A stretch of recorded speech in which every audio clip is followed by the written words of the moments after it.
एक कमनसीबी लड़की की दर्द भरी कहानी। संध्या बचपन से ही पढ़ाई लिखाई में कमजोर थी। रंग उसका सांवला था, नाक नक्शा भी बाकी लड़कियों की तुलना में इतना खास न था। ऊपर से भगवान ने दांतों की बनावट भी टेढ़ी मेढ़ी दी थी। जब संध्या छोटी थी तो बचपन में स्कूल के बच्चे चिढ़ाते, बड़ी हुई तो गली मोहल्ले के लोग उसे देखकर मुंह फेर लिया करते। कोई भी उसका दोस्त बनने के लिए तैयार न था। उसके रिश्तेदार भी कुछ खास उसे भाव दिया ना करते। बस एक उसकी माँ ही थी जिसे उसके सूरत या लुक से कोई फर्क नहीं पड़ता। माँ संध्या से और संध्या माँ से बेहद प्यार करते। दुनिया भर की आलोचनाओं को सहने की शक्ति थी माँ संध्या के लिए।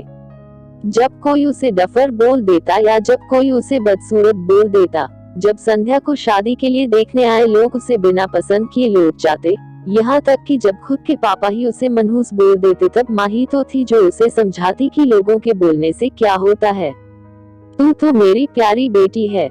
भगवान के किए इतने सारे अन्यायों के बावजूद संध्या जीना सीख गई थी। वो खुश रहना सीख गई थी। जो भी गिने चुने लोग उससे बातें करते, उन्हें चुटकुले सुनाकर हंसाया करती और खुद भी ठहाके लगाकर हंसा करती। इसके अलावा एक और बहुत बड़ी खूबी थी संध्या की, उसे खाना बनाने में बहुत मजा आता था। और ना सिर्फ खाना बनाने में मजा आता था, उसका बनाया खाना खाकर लोगों को जो स्वाद आता था वह उनको तृप्त कर जाता था। और यह उसमें अपने आप तो नहीं आया था। दुनिया के ठुकराए जाने के बाद उसने अपना सारा समय खाने की रेसिपीज की किताबें, रेडियो शोज और टीवी चैनल्स को समर्पित कर दिए थे। संध्या की तारीफ तो कोई भी नहीं करता, लेकिन उसके हाथों के बने खाने की तारीफ वह हर व्यक्ति करता जो उसे चखता।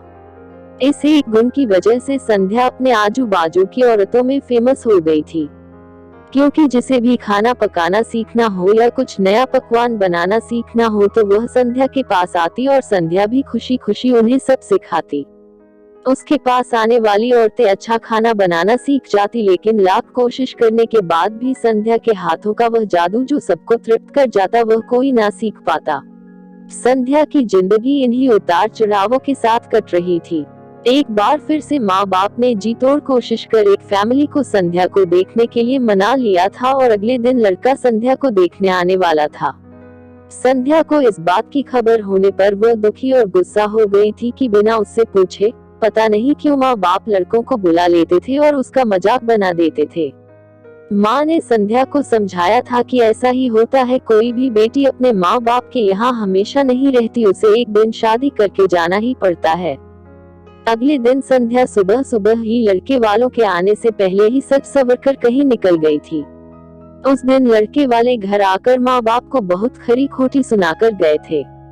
वैसे भी पापा को संध्या पर हमेशा ही गुस्सा रहता था, लेकिन उसकी इस हरकत ने उनको गुस्से से पागल कर दिया। उस दिन पापा ने संध्या का सारा गुस्सा माँ पर उतार दिया था, ये कहकर कि एक मनहूस बेटी को जन्म देकर भी तुम्हारा मन नहीं भरा था, इसलिए उसको लाड प्यार देकर सर पर बिठा लिया है। हमेशा अपनी बेटी के बारे में गलत बोलने वालों से नाराज रहने वाली माँ आज खुद संध्या से नाराज हो गई थी और वह अब संध्या के घर वापस आने की बेसब्री से राह देख रही थी ताकि अपना गुस्सा उस पर उतार सके। सूरज ढलने से पहले संध्या घर लौट आई थी। उसके चेहरे पर एक अजीब सी खुशी थी, हाथों में एक चेक था और एक सर्टिफिकेट भी।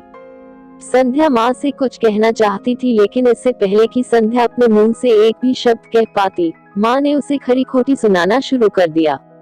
गुस्से में माँ बोलते बोलते इतना कुछ बोल गई कि को संध्या ने कभी सपने में भी नहीं सोचा था। माँ ने कहा, बाकी सभी लोग सही थे, तुम सच में मनहूस हो। तुम्हारी वजह से हर कोई परेशान है। अच्छा होता जो तुम पैदा होते ही मर जाती, ये दिन न देखना पड़ता हमें। गुस्से में बड़बड़ाती और सब्जियां काट रही माँ ने एक बार भी संध्या की तरफ नहीं देखा था। संध्या माँ की बातें किसी पत्थर की मूरत की तरह सुन रही थी। पत्थर की ऐसी मूरत जिसके शरीर में तो जान ना हो, लेकिन आंखों से आंसुओं की धारा बह रही हो। संध्या ने माँ से पूछा, माँ क्या सच में तुम भी चाहती हो कि मैं मर जाऊं? क्या इतनी बुरी हूँ मैं माँ? अभी भी गुस्सा सर पर सवार होने की वजह से माँ ने कह दिया, हाँ। बिना एक पल भी सोचे संध्या ने सीधा अपने कमरे में जाकर कमरा अंदर से बंद कर लिया था। 1-2 मिनट बाद गुस्सा थोड़ा शांत होने पर माँ को अपनी गलती का एहसास हुआ, तो संध्या के रूम की तरफ गई। उन्हें पता चला कि संध्या ने रूम को अंदर से बंद कर लिया है। गुस्से में कुछ कर ना ले इसलिए माँ ने तुरंत पापा को इस बात की खबर दी। दोनों ने काफी दरवाजा खोलने की कोशिश की लेकिन जब नाकामयाब रहे तो दरवाजा तोड़ दिया। अपने स्कार्फ से फांसी का फंदा तैयार कर संध्या पंखे से लटक रही थी। ज्यादा वक्त नहीं हुआ था, वह सिर्फ बेहोश हुई थी। माँ पापा ने तुरंत उसे पंखे से अलग किया और बेड पर लेटाया। पापा ने तुरंत डॉक्टर को फोन किया। तब माँ का ध्यान बेहोश पड़ी संध्या के हाथ में पकड़ी एक चिट्ठी और पास ही में पड़े 5 लाख के चेक और 5 स्टार होटल में शेफ की नौकरी के लिए कंफर्मेशन लेटर पर पड़ी जो संध्या अपने साथ लाई थी। माँ और पापा ने वह चिट्ठी खोलकर पढ़ी जो उसने अभी अभी लिखी थी। चिट्ठी कुछ इस प्रकार थी। मम्मी और पापा, मैं जानती हूँ मेरे जन्म से लेकर आज के दिन तक मैंने ऐसा कुछ भी नहीं किया है जिस पर आप गर्व कर सके, लेकिन मैं आपको बताना चाहती थी कि आज मैं खाना पकाने के नेशनल लेवल कंपटीशन को जीत चुकी हूँ और यह 5 लाख का चेक मुझे प्रथम स्थान पर आने के लिए मिला था। जजीज को मेरा खाना इतना पसंद आया था कि उन्होंने मुझे एक बहुत बड़े होटल में बतौर मास्टर शेफ की नौकरी के लिए कंफर्मेशन लेटर ही दे दिया था।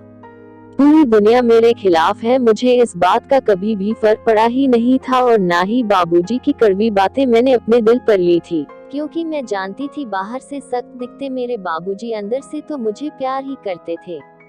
प्यार ना करते होते तो बिना मांगे मुझे कपड़े, मिठाइयाँ, पटाखे ये सब ना ला कर देते। माँ के प्यार को कोई क्या बयां कर सकता है। मेरी माँ मेरे लिए मेरी सारी दुनिया थी। जब माँ मेरे साथ होती तो मुझे किसी बात की परवाह ना होती थी। मेरी माँ मेरी थी इसलिए मुझे किसी और की जरूरत ना थी। मेरी माँ मेरे साथ नहीं है तो मेरी दुनिया मेरे साथ नहीं है, इसलिए मैं आज दुनिया को ही अलविदा कहकर जा रही हूँ। मैं जानती हूँ आपने कभी ना कभी भगवान से ये दुआ जरूर मांगी होगी कि अगले जन्म में मेरे जैसी औलाद ना मिले, लेकिन मैं हमेशा ही प्रार्थना करती थी कि अगले जन्म में तो क्या मेरे हर जन्म में मुझे आप जैसे ही माता पिता मिले, और आज भी यही प्रार्थना करके उसी भगवान के पास जा रही हूँ। चिट्ठी पढ़ते पढ़ते माँ और पापा सर से पांव तक पछतावे में डूब गए थे और बेहोश पड़ी संध्या के सर पर हाथ फेरते हुए फूट फूट कर रो रहे थे। दोस्तों, पूरी कहानी पढ़ने के लिए धन्यवाद। मैं जानता हूँ ये कहानी आपके दिल को छू गई है। मैं उम्मीद कर सकता हूँ कि अब आप जाने अनजाने में किसी भी व्यक्ति का उसके बाहरी लुक्स की वजह से दिल नहीं दुखाएंगे।